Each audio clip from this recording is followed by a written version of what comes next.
The following podcast is offered freely through the Insight Meditation Community of Washington and by Jonathan Foust. To learn more or to make a donation to support this work, please go to www.jonathanfoust.com. Last week I went to buy some dog food, and I went into town. There's sort of a high-end place, sort of a day spa for dogs, where I went to buy dog food. And I was standing in line with this 40 pounds of dog food, and I heard this, yapping in the back where the groomers are. And I looked through the window, and there he was, this magnificent-looking golden retriever.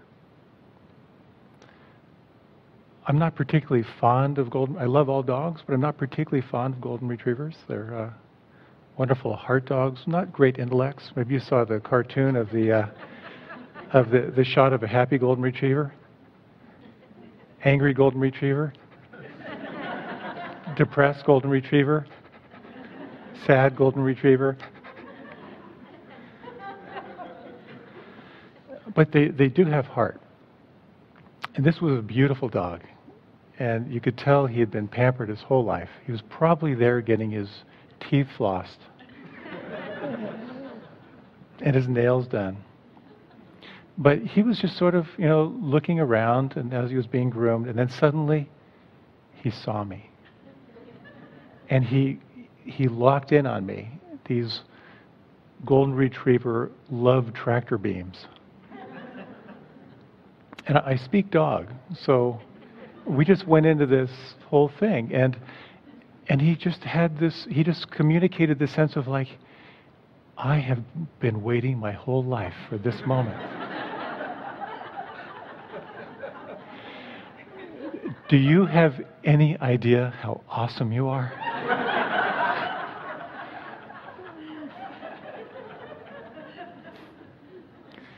It's you, my God.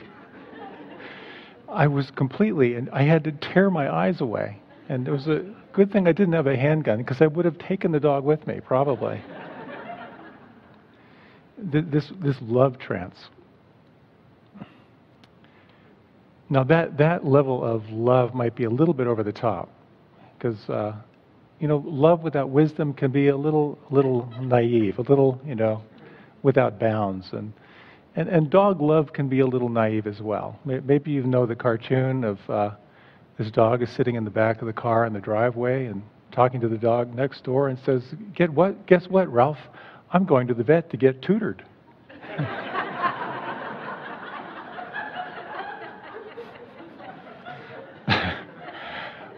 What I'd like to talk about tonight is wise love, the balance of that infinite capacity for compassion and love balanced with wisdom. The tentative title for this talk is Unleashing the Inner Golden Retriever.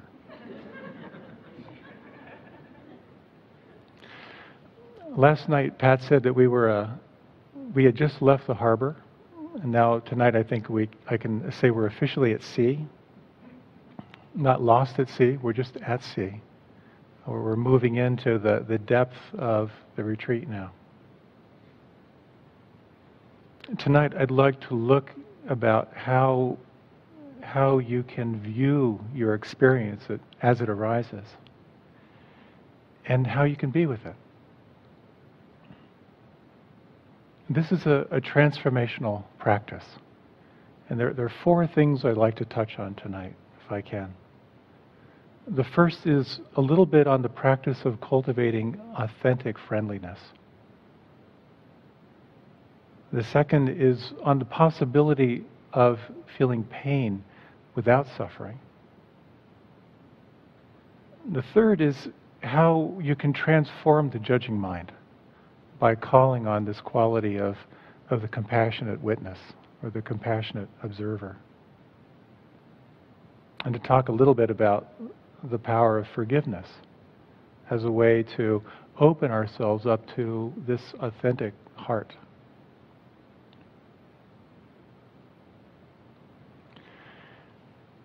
Every Monday night I drive to my class in Arlington, Virginia. And on Glebe Road, there's one intersection that is sort of worked by a couple people who are there to ask for money and donations. They have signs kind of declaring their, their particular needs and so forth. And when the traffic stops, they have their sign and they walk up and down. I noticed that every time I would come to that stop sign, I would have a sense of dread, and I would do anything I could to avoid making eye contact with these people as they would walk back and forth. Do you ever notice that? When you see someone who's in need or asking for something, how you will do anything you can to not make eye contact. Because if you were to make eye contact, you would have to make contact with that suffering. You would have to see who's there. It's very common, and it's not a bad thing. We can have empathy overload, compassion fatigue. It's just too much to take in. And I've debated for myself. There are those who say, don't give money directly to someone because they're just going to use it to reinforce their addiction or their habit. You should give it to the organizations that support people. And so I've had this opportunity every Monday night to kind of experience this. And I made a conscious decision a while ago to make eye contact and to give something, just for my own experience, to sort of challenge my own privileged life. In that same way, when you are not willing to make contact with the suffering of others in order to not see it, if you are not willing to look at your own suffering, that is a way of not acknowledging what is actually there. And this is a practice of looking, of identifying what is here, exploring your relationship, the attitude in your mind, how to be with it.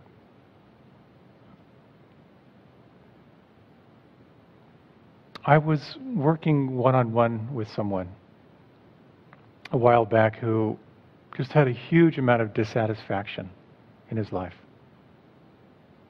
He was really smart. He was talented. He didn't lack for money. And we explored this practice of rain that Tara spoke about the other morning. The first to sort of recognize or realize, well, what's actually happening? What's actually going on?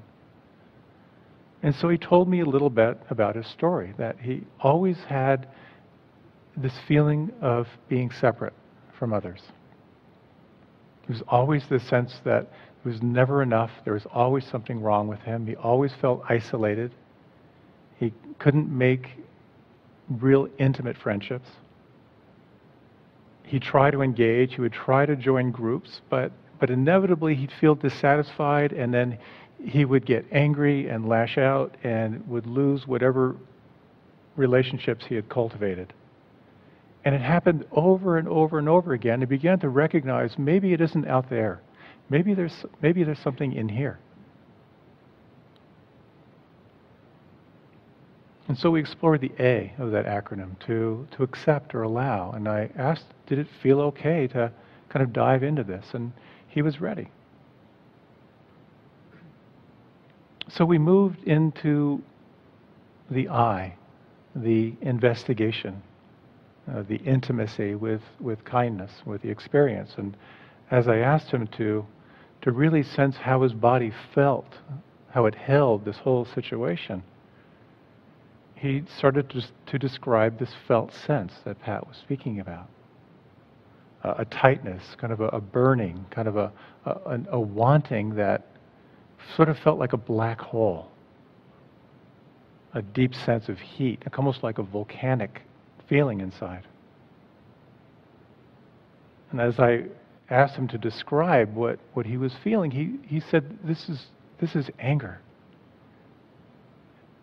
And I asked him to sense back into how his body was holding. I said, does the word anger resonate with this feeling?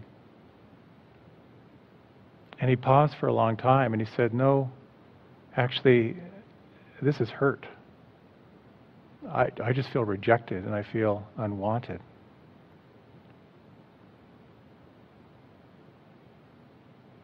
There are two essential questions in mindfulness. What is happening right now? And can you be with it? And there are kind of subsets to those questions that can take you into a subtler quality of investigation. But as he contacted that sense of hurt, that sense of kind of unquenched wanting, I asked him this question: how does this want you to be with it? A long pause, and he said, it doesn't want to be fixed. I think it just wants to be known.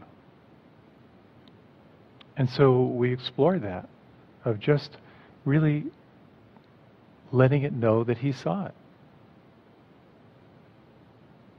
I asked him another question, another subset.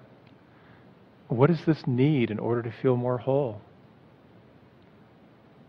And he said, to be held with care. And he explored that, of just holding that with care, with kindness. And he began to feel a shift, a shift in the felt sense. This tight, burning feeling inside began to dissipate, it began to widen, it began to soften a little bit. And at one point he said, does everyone feel this? I said, I think so. Everyone, to some degree, everywhere feels this.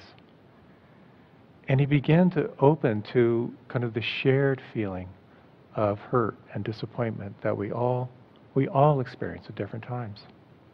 And that led to sort of the end part of that equation. He was less identified with his suffering and more aware of the shared suffering. And with that, he began to sense a greater feeling of ease.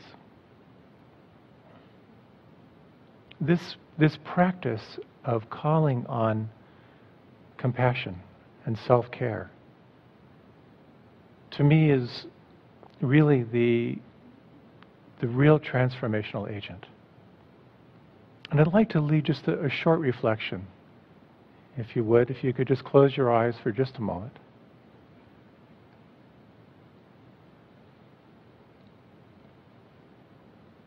When you reflect on this acronym, first to simply recognize what is here right now. What is your experience right now? Can you find a word or two that describes the quality of presence right now?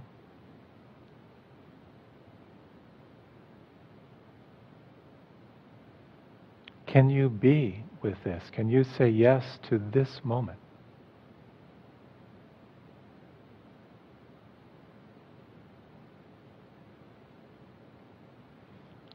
Can you sense even more intimately what this moment feels like?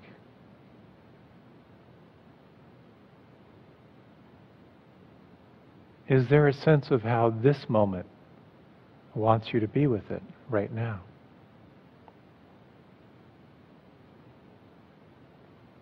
And in your own way, if you were to invite a quality of loving presence, whatever that may mean for you, what does that feel like?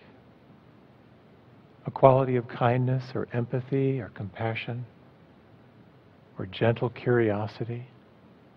Just sense what that feels like.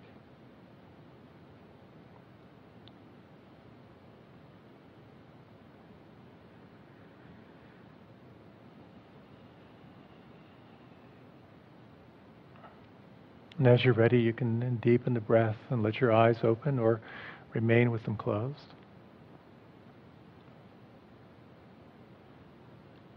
As we're progressively moving into the retreat, you may notice that you're having more and more moments of presence. Perhaps just more and more moments of actually being here. You're building more concentration.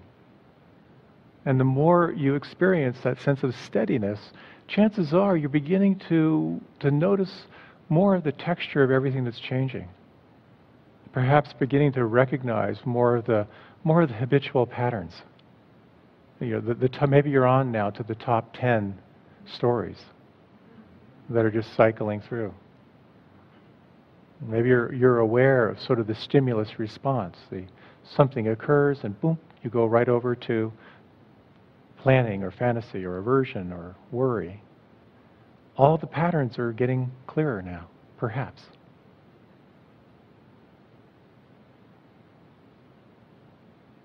Inevitably, we become more and more aware of how we react to the moment. How you might get lost in aversion, in anger, judgment, blame. The movement of the mind toward craving, wanting, planning, fantasy. The mind drifting off into restlessness and worry, the hamster wheel of anxiety. Or the pattern of disengaging, moving into sloth and torpor. Or perhaps the spasms of doubt and self-criticism. These 5 hindrances become more and more clear the more we relax and pay attention. And as I like to say with these 5 obstacles, the 5 hindrances, the good news is there are only 5. The bad news is they are really sneaky and really persistent. So there are moments perhaps of equanimity, just moments of peace. And perhaps at times you're lost in thought, lost in a reaction.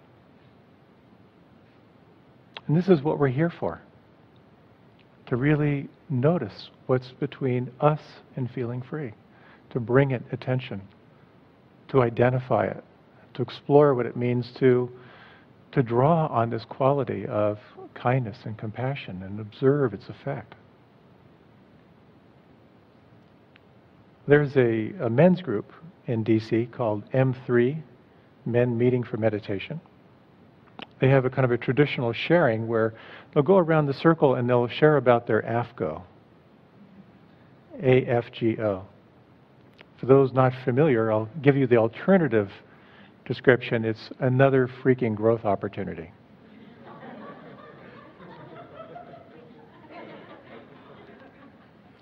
And the more you sit, the more you relax, the more you pay attention, the more you feel, the more you can sense the stickiness and the pain, inevitably, that arises. And the question becomes, is it possible to feel pain without suffering? We're certainly aware of the suffering piece. I was reflecting on this question. It reminded me of a time back in college. A number of friends and I jumped into a Volkswagen van and drove from Wisconsin down to southeastern Utah to do some climbing. We're going to do 11 days in the Canyonlands, going down one very, very steep canyon.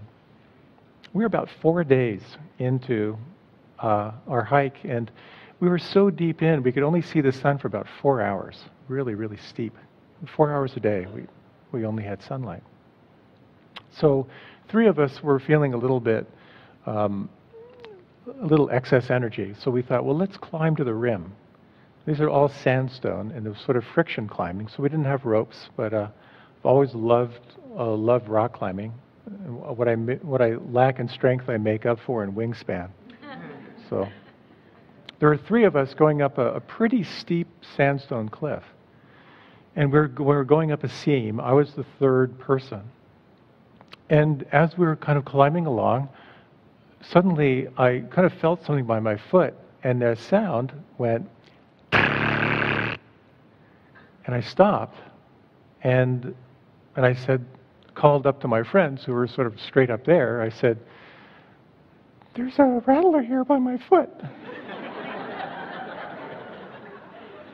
And they stopped, and I said, "Let me just pause." I could feel the snake right by me. I was just wearing very light, friction climbing shoes. And I waited for maybe 10 minutes. Now, this reminded me later of a very powerful teaching in mindfulness. That is to neither indulge nor deny. I was not in a position where I could indulge into my emotions about that experience. But neither was I in a position to deny that there was a rattler right against my foot. So I waited for about 10 minutes, and then I thought, okay, now's the time, and I just kind of twitched my toes. Started rattling right away. That upped the ante a little bit. And I just continued to wait. And I actually, I think when you are in a situation like that, sort of a natural kind of calm comes over. And so I waited for a longer period of time. And long story short is my friend came around another seam, took me by the hand, and I kind of swung away from the cliff and kind of avoided that. But there's a beautiful teaching in this practice about the second arrow. That when you experience pain, it feels like an arrow. It feels like you're struck by an arrow. When you react mentally, it's as if you're being stung again and again and again. In that situation, it was very clear that I didn't have a lot of room to react.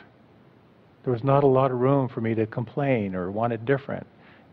I could neither deny or indulge in my experience. This is what the Buddha said. When touched with a feeling of pain, the ordinary, uninstructed person sorrows, grieves, and laments, beats his breast, becomes distraught. So he feels two pains, physical and mental, just as if they were to shoot a man with an arrow and right afterward were to shoot him with another one. So he would feel the pains of two arrows. But in the case of a well-taught disciple, when she is touched by a painful feeling, she will not worry or grieve and lament. She will not beat her breast and weep, nor will she be distraught. It is one kind of feeling she experiences, a bodily one, but not a mental feeling. Ruth talked the other day about papancha, about the proliferation of thoughts. You have one thought and it sets off 20 thoughts. Our practice is to come back to the direct experience. So many times when we experience discomfort or unpleasant or displeasure, we move right into a reactive phase.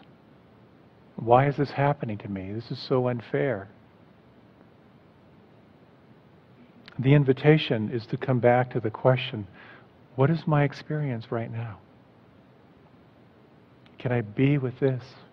How does this want me to be with it right now? Can I hold this in loving presence? It's very easy to say this. Not so easy to practice.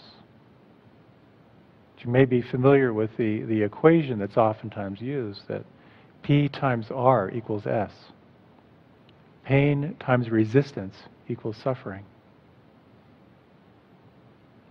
You can experience just a little bit of pain, have a huge amount of resistance, you will suffer to the degree you resist. And it's possible to have a lot of pain with very little resistance and have little suffering. You will experience that physical pain, but you won't necessarily be adding to it. So there's something here as we relax and pay attention about looking at how we observe and experience what arises. Inevitably, we experience the judging mind. In the ashram where I lived for a number of years, the founder of the ashram, who was quite a renowned yogi, was returning back to India at the end of his life to die. And he was asked by one of the senior disciples, what's the highest quality of a spiritual seeker? I was pretty sure he was going to say something like, whatever you're enjoying, stop it, or work harder. But what he said was the highest quality of a spiritual seeker is self-observation without judgment. And when you try that one on, of what it means to observe the self without judgment, something very interesting opens up. I was reading the story of a writer who is an actual judge and practices meditation. And this is what he said before he would go in to hear a case, to kind of cultivate the sense of non-judging mind as a judge. He said, before I enter the courtroom, I do a short exercise of breathing in and breathing out in long, mindful breaths. I then remind myself of the situation that is about to take place and who the participants are. Before beginning any exchange with the people in crisis, I try to let go of distracting thoughts and emotions as best as I can, with an approach similar to what the poet Mary Oliver employs before she begins writing a poem. Insofar as one can, I put aside ego and vanity. I listen. Unlike the poet, I am not listening for an inner muse, but rather I am disposing myself to be open to the statements of the litigants, their witnesses, and their attorneys. And he goes on to talk about how he actively cultivates this sense of non-judgment, so he can be open to the truth, putting aside ego and vanity. And I thought it might be interesting for us to try this as a short reflection. If you like, you can close your eyes.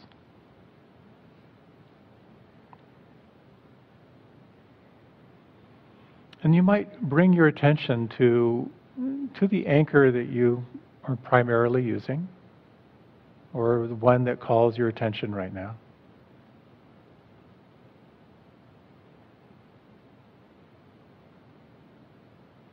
And you might explore what this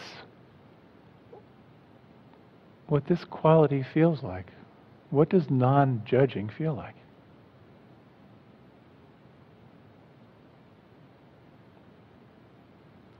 Father Thomas Keating describes the practice as the practice of consent, a practice of allowing or saying yes.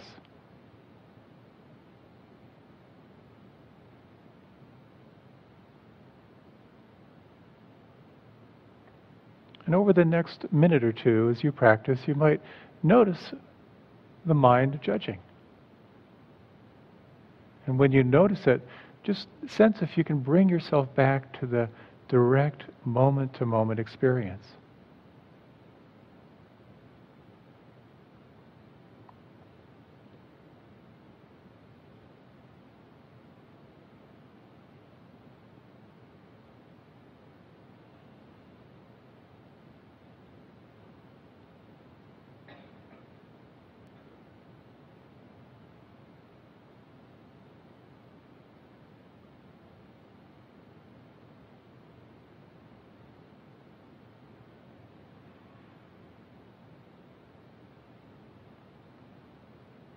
You might gently deepen the breath.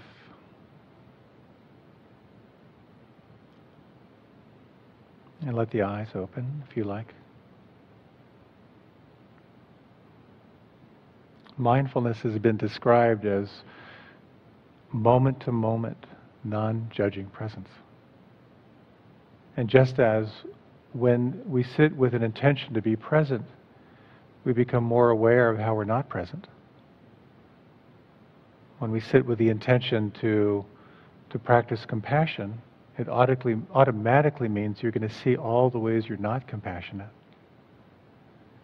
That when we practice non-judging awareness, of course, it will heighten your awareness of all the ways that you judge.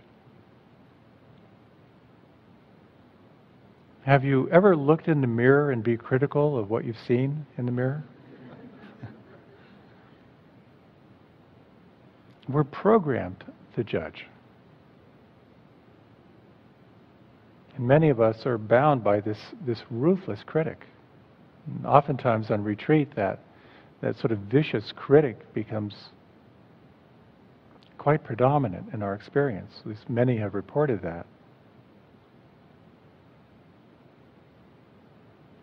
So judging and comparing is what we do. Most of us are paid good money to judge and compare. As Ram Dass said, the mind is a wonderful servant and a lousy master. And of course, there are two sides to every coin. One side of this judging mind is called wise discernment. It's your capacity to compare one thing to another and honestly evaluate the difference. The other side is this unrelenting, nagging, and sometimes vicious voice. And then the question becomes, what do you do with this judging, ruthless critic? And I believe it has something to do about recognizing the mind when it's judging and exploring forgiveness, exploring compassion as possible antidote. So again, the more you slow down, the more you feel, the more you notice, the more you recognize the habitual patterns of your mind, the more you recognize how you're holding your experience. And the more inevitably you begin to recognize what's between you and feeling free, and what's between you and feeling happy.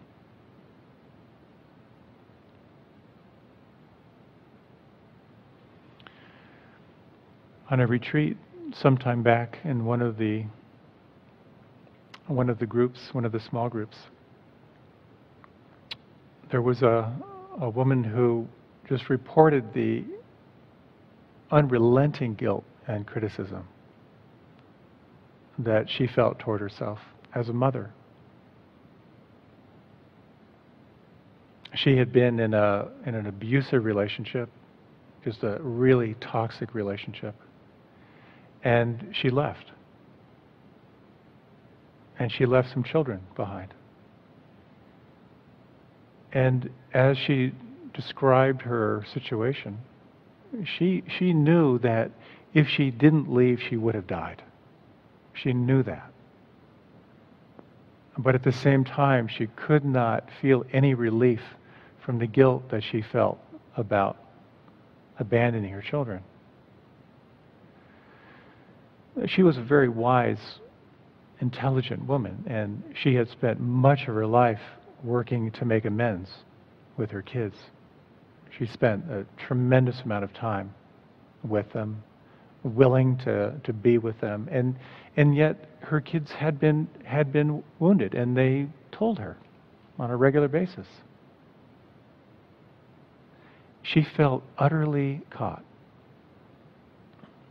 just locked in and tormented by this capacity, by basically her inability to let go of this guilt. And we explored about how she might explore forgiveness as a way of working with that judging mind. And as I've been in touch with her over the years, as she really took on the forgiveness practice, it wasn't immediate for her. She'd been wrestling with this with her whole life. But the intention to forgive was powerful for her. At one point I had asked her, if you could forgive yourself, what would that feel like? And in the beginning, for just moments, she could imagine what that might feel like to be forgiven. So we explored forgiveness in our afternoon session. I'd like to offer another reflection on forgiveness of self. So if you like, you might again close your eyes.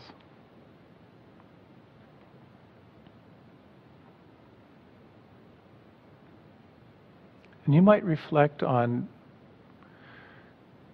some way that you have found yourself caught in judgment of self or judgment of other. You just take a few moments to kind of reflect on your experience, kind of go through the files.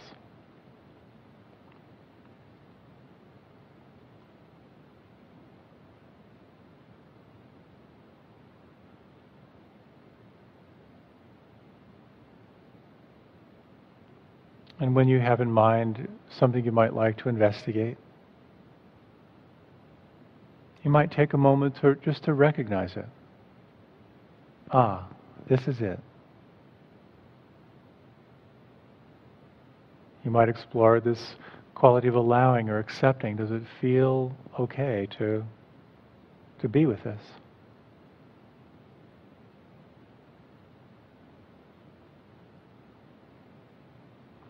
And I'd like to offer kind of an informal forgiveness prayer that the teacher Eric Kolvig has offered. It's kind of contemporary words. And I'll offer these twice, and you might just reflect on the quality of feeling inside. Extending forgiveness to yourself.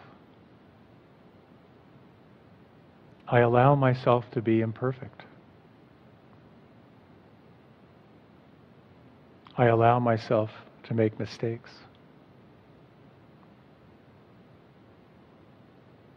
I allow myself to be a learner, still learning life's lessons.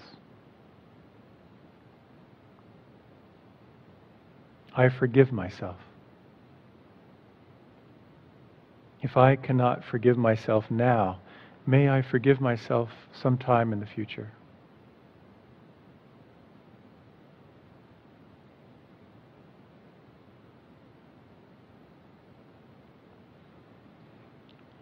And you might reflect on forgiveness from another for any harm you may have done them. Please allow me to be imperfect. Please allow me to make mistakes. Please allow me to be a learner, still learning life's lessons. Please forgive me. If you cannot forgive me now, please try to forgive me sometime in the future.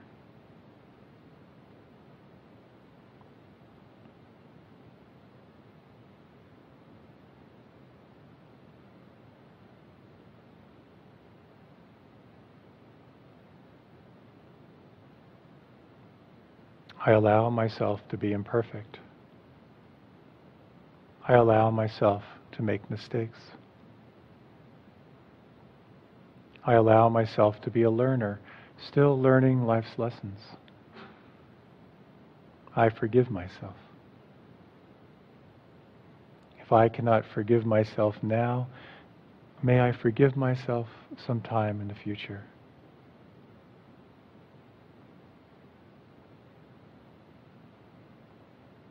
And you might inquire in these final moments, if you could forgive yourself, what would that feel like inside? What would that be like?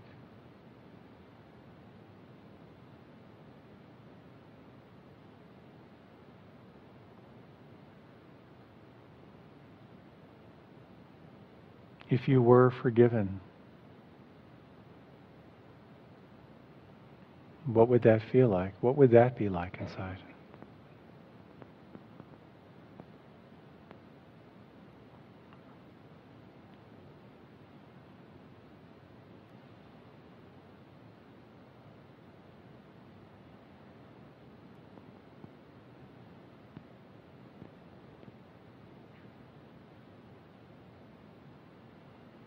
And in your own time, deepening the breath.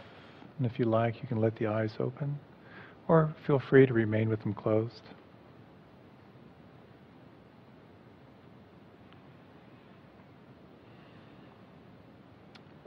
whenever you ask yourself the question, what is happening right now? That inquiry leads to wisdom, the recognition of what is actually happening. Whenever you ask yourself the question, can I be with this? Can I let this be? That leads to the flowering of compassion, the capacity to hold it, the capacity to let it go. And this is a practice. It's a moment-to-moment meeting of your experience through the eyes of wisdom and through the eyes of love and tenderness and compassion and kindness. Inevitably, we call on this refuge of Sangha, the refuge of love.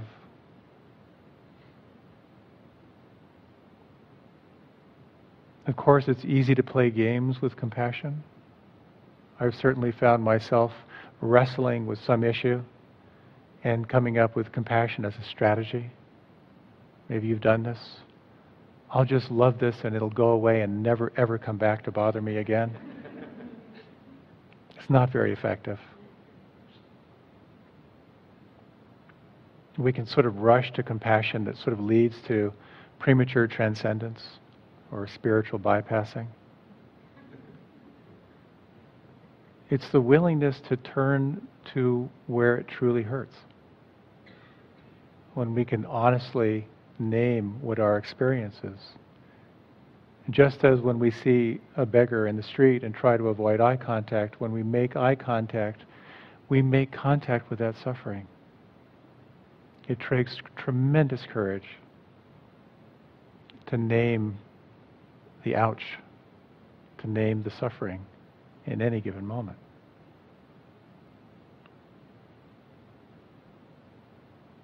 Perhaps one of the greatest ways of being with this suffering is to remember that other people feel this too. Certainly at times in my hardest times of suffering, I notice how I tighten, how I get small, contracted. And when I can remember other people feel this too, something expands, something opens. And you might find this to be helpful on retreat. Inevitably, over these days, you may have just seen someone out of the corner of your eye who looked like they were suffering or in pain. You may have seen others who seemed like they were in a vibrant point of aliveness. We're all taking turns in these experiences. There are definitely times as we move deeper in retreat where you might call upon this collective, the collective intention we're holding, to wake up. It's an enormous, very rare power at your disposal.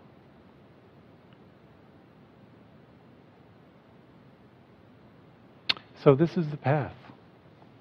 Calling on wisdom, to recognize what is here, to see it clearly, and calling on compassion, to sense how it is all interconnected, to sense how you can be with and hold it.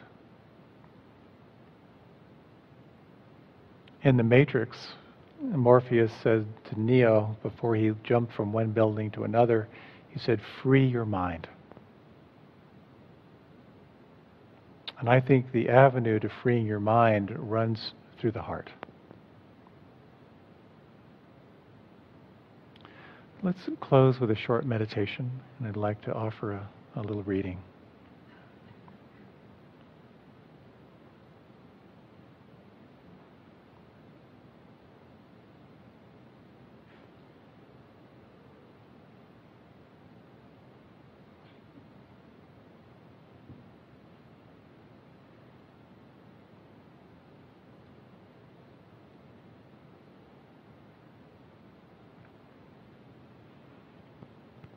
Before you know what kindness really is, you must lose things.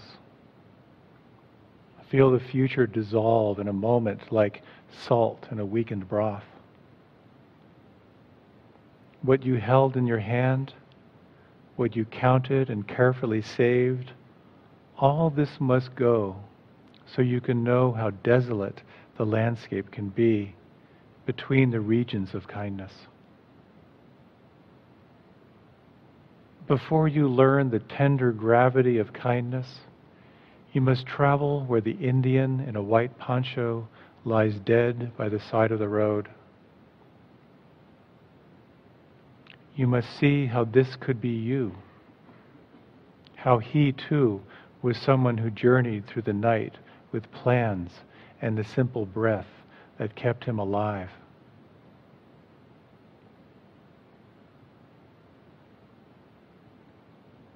Before you know kindness as the deepest thing inside, you must know sorrow as the other deepest thing. You must wake up with sorrow. You must speak to it till your voice catches the thread of all sorrows and you see the size of the cloth.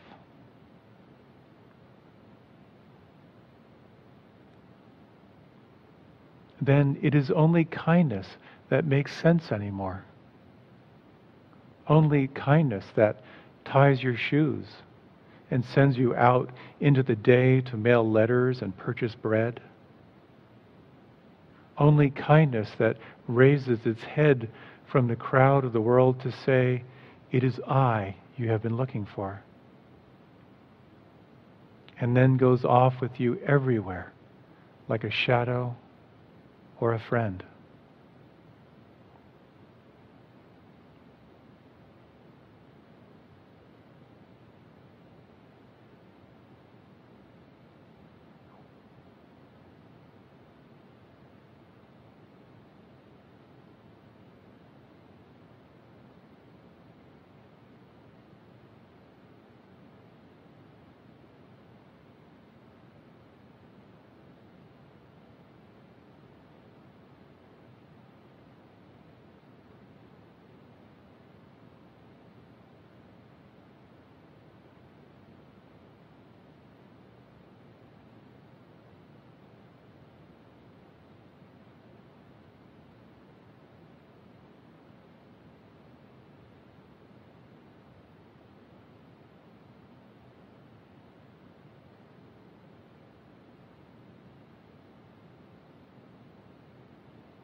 And what you most seek is inside you, and also inside me. You know, the sprout is hidden inside the seed. We are all struggling. None of us has gone far. Let your arrogance go and look around inside. The blue sky opens out farther and farther. The daily sense of failure falls away. The damage I have done to myself fades. There is so much life, so much light when I sit firmly in that world.